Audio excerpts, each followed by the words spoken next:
In 1974, the 24-year-old student at Wako University in Japan broke into the home of a German woman in Tokyo while she was sleeping and attempted to cut off a piece of her flesh to eat it. Miraculously, the woman woke up and fought him off, and Sagawa was arrested by the police. However, due to his wealthy father's influence and connections, the charges of attempted rape were dropped and Sagawa was released. 7 years later, Sagawa's depravity reached new heights.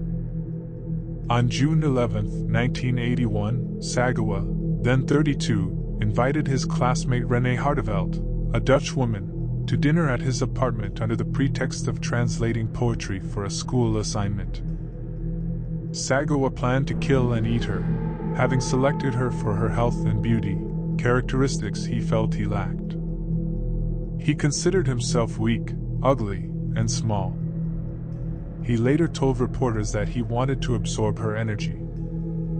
After Hartevelt arrived, she began reading poetry at a desk with her back to Sagawa when he shot her in the neck with a rifle.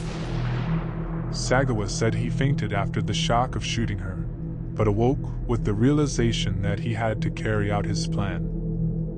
Sagawa sexually assaulted her corpse, but he could not bite into her skin because his teeth were not sharp enough, so he left the apartment and purchased a butcher knife.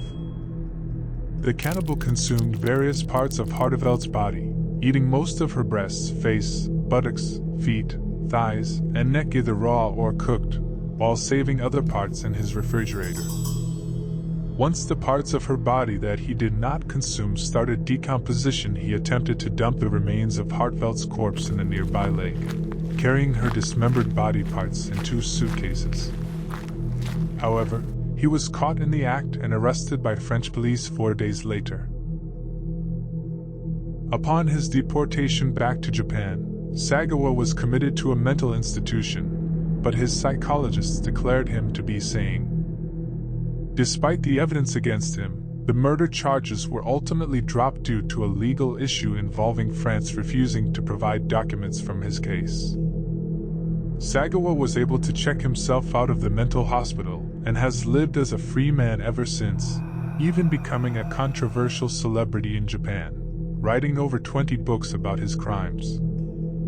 His story inspired the Rolling Stones' song Too Much Blood, with lyrics referencing Sagawa's cannibalistic acts. On the 24th of November, 2022, Issei Sagawa died at the age of 73 years. Despite his twisted desires and violent actions that shocked the world and left a permanent stain in crime history, Sagawa lived a relatively free man for many years. Sagawa's story, which included the attempted cannibalism of a German woman in Tokyo and the murder and cannibalism of a fellow university student in France, continues to fascinate and horrify the people. The reason for France not allowing Japan to put Sagawa on trial for the murder remains a mystery.